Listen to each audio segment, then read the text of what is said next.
अध्याय 1। हम भी सीखें। कविता परिचय। प्रस्तुत कविता में कवि ने बताया है कि प्रकृति और देश निस्वार्थ भाव से सबका हित करते रहते हैं। हमें भी उनसे सीख लेकर निस्वार्थ भाव से दूसरों की भलाई करनी चाहिए। कवि यह बताना चाहते हैं कि प्रकृति और देश हमें अपनी तरफ से बहुत कुछ देते हैं, जैसे सूरज की रोशनी, हवा का शुद्धता, धरती से खाने का अनाज और पेड़ों का छांव देना।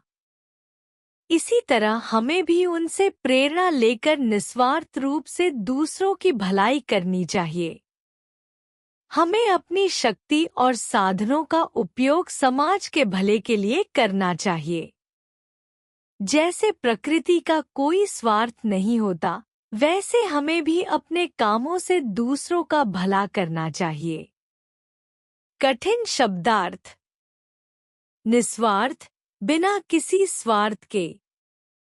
हित, भला, लाभ। प्रेरणा, प्रेरित करना, उत्साहित करना। देश हमें देता है सब कुछ, हम भी तो कुछ देना सीखें। व्याख्या। इस पंक्ति में कवि यह संदेश देना चाहते हैं कि जैसे देश हमें बहुत सारी चीजें प्रदान करता है, जैसे सुख सुविधाएं, सुरक्षा, संसाधन आदि, वैसे ही हमें भी अपने देश और समाज के लिए कुछ योगदान देना चाहिए।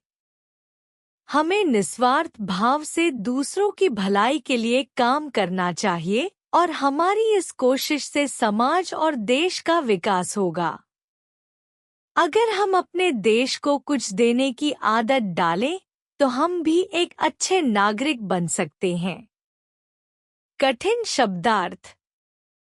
जिम्मेदारी, कार्यों का दायित्व। योगदान, सहयोग, समर्थन।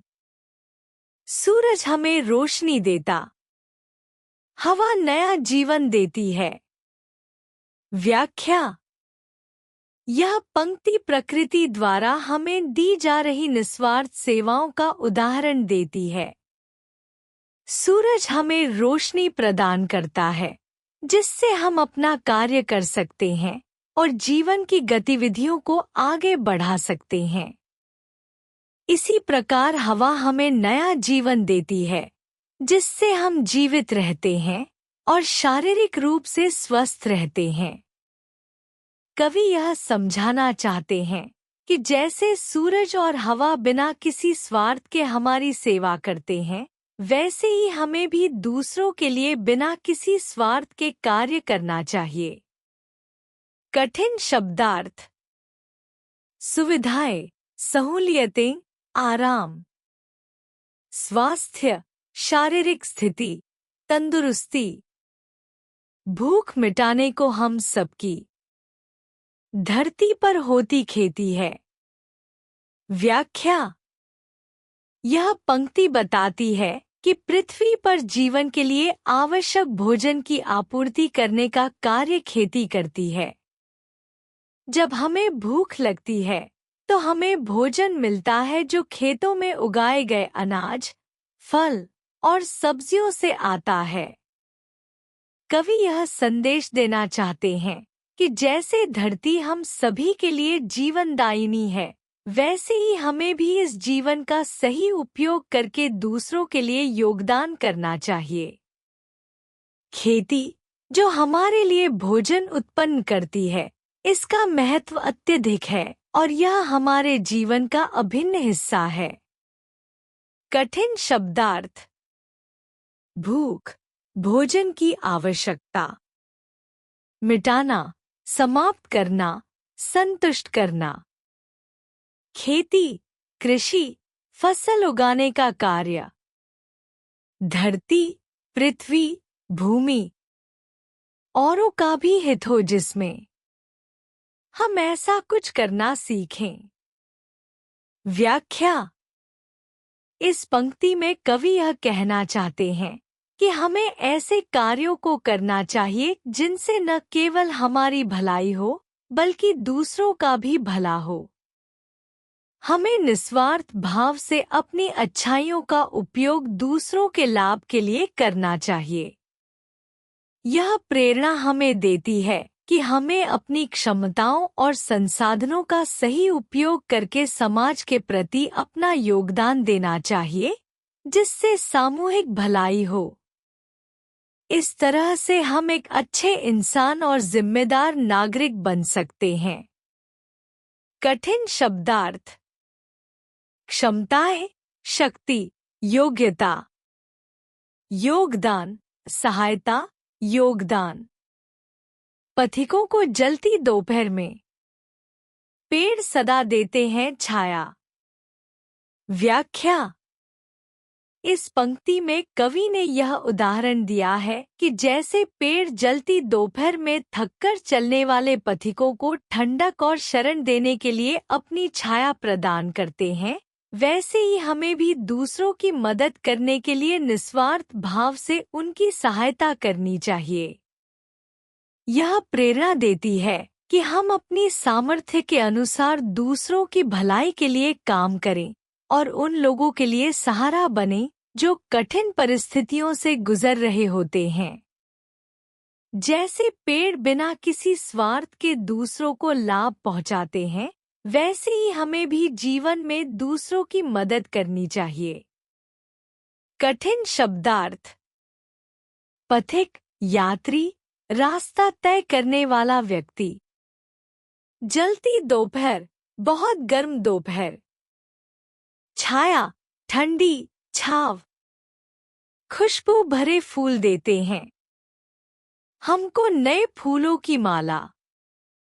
व्याख्या: इस पंक्ति में कवि यह संदेश दे रहे हैं कि जैसे फूल अपनी खुशबू से वातावरण को महकाते हैं और सुंदर माला का रूप लेते हैं, वैसे ही हमें भी अपने अच्छे कार्यों और विचारों से दूसरों को प्रेरित करना चाहिए। यदि हम निस्वार्थ भाव से और सच्चे दिल से किसी की मदद करते हैं, तो हम भी अपने अच्छे कार्यों का माला बना सकते हैं, जो समाज में सकारात्मक प्रभाव डालता है। कवि ने फूलों के माध्यम से यह उदाहरण दिया है कि छोटी छोटी अच्छाइयाँ भी बड़े बदलाव का कारण बन सकती हैं, और हमें जीवन में ऐसे ही कार्य करने चाहिए जो दूसरों के लिए सुख और लाभकारी हो। कठिन शब्दार्थ: फूल, पौधों का वह हिस्सा जो रंग बिरंगे होते हैं और महकते हैं। माला, पुष्पों की एक सजावट की रचना जो एक के बाद एक पंक्तिबद्ध होती है। त्यागी तरुओं के जीवन से हम भी तो कुछ देना सीखें।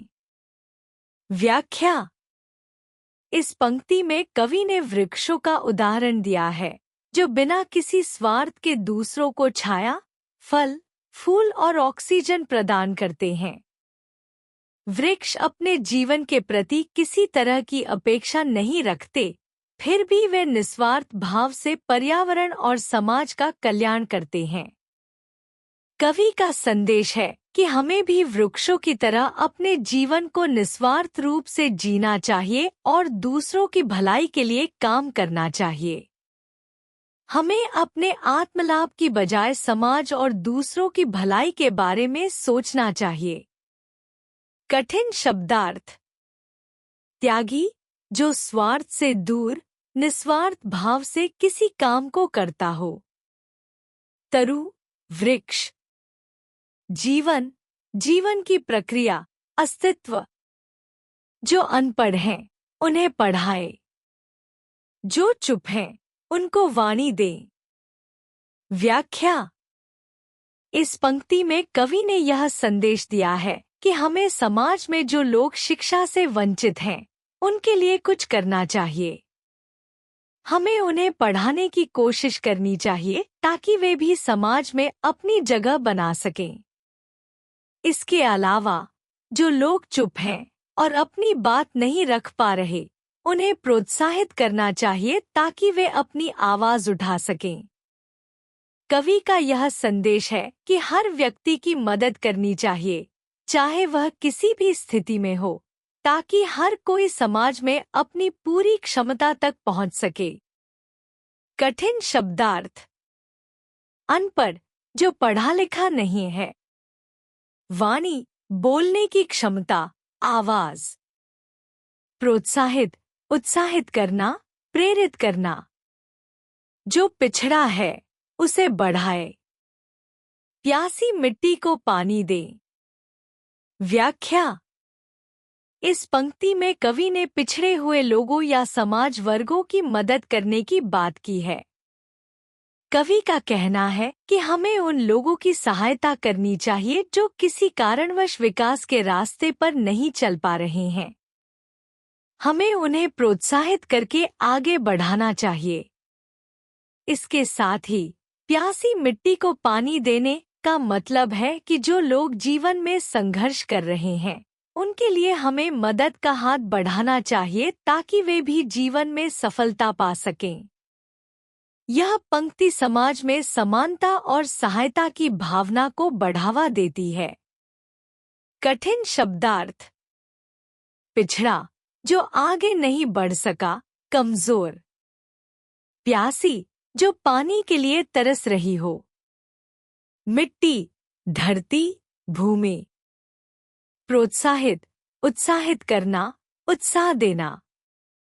हम मेहनत के दीप जलाकर नया उजाला करना सीखें। व्याख्या। इस पंक्ति में कवि ने मेहनत की महिमा को बताया है। कवि यह कहते हैं कि जैसे दीपक जलाकर अंधेरे को दूर किया जाता है, वैसे ही हमें अपनी मेहनत से जीवन में अंधकार को मिटाकर उजाला फैलाना चाहिए। नया उजाला करना का मतलब है समाज में नई सोच और सकारात्मक बदलाव लाना। हमें अपनी कठिनाइयों और संघर्षों से घबराए बिना मेहनत करनी चाहिए ताकि हम अपने और दूसरों के जीवन में सुधार कर सकें। यह पंक्ति हमें प्रेरित करती है कि हम अपनी मेहनत से सफलता की रोशनी प्राप्त करें और दूसरों के लिए एक अच्छा उदाहरण प्रस्तुत करें। कठिन शब्दार्थ। मेहनत, कठिन कार्य, कठिन श्रम। दीप, दीपक, जो अंधेरे को मिटाने का काम करता है। उजाला, प्रकाश, रोशनी। नया, नया, ताजा, परिवर्तन। संदेश। प्रस्तुत कविता से यह सीख मिलती है कि हमें भी परोपकारी प्रकृति से सीख लेनी चाहिए तथा दूसरों पर परोपकार करना चाहिए। व्याख्या। प्रस्तुत कविता से यह संदेश मिलता है कि हमें प्रकृति से निस्वार्थ भाव से दूसरों की भलाई के लिए काम करना सीखना चाहिए। जैसे प्रकृति बिना किसी स्वार्थ के हमें सभी संसाधन प्रदान करती है, वैसे ही हमें भी समाज और दूसरों की भलाई के लिए योगदान देना चाहिए। हमें अपनी बुद्धि और मेहनत से दुनिया में उजाला फैलाने की कोशिश करनी चाहिए ताकि हम समाज में सकारात्मक बदलाव ला सकें। निष्कर्ष, समरी। कविता हम भी सीखें में कवि ने प्रकृति और देश की निस्वार्थ सेवा का उल्लेख किया है। सूरज, हवा, धरती और पेड़ सभी बिना किसी स्वार्थ के जीवों का हित करते हैं। इसी प्रकार हमें भी दूसरों की भलाई के लिए कार्य करना चाहिए। हमें शिक्षा, सहायता और परिश्रम से दूसरों का जीवन बेहतर बनाने की कोशिश करनी चाहिए। मुख्य संदेश, मेन मैसेज। निस्वार्थ भाव से दूसरों की भलाई करनी चाहिए। प्रकृति से परोपकार करने की प्रेरणा लेनी चाहिए। जरूरतमंदों की सहायता करना और समाज के पिछड़े वर्गों को आगे बढ़ाना हमारा कर्तव्य है। परिश्रम और सेवा से दुनिया को बेहतर बनाना सीखना चाहिए।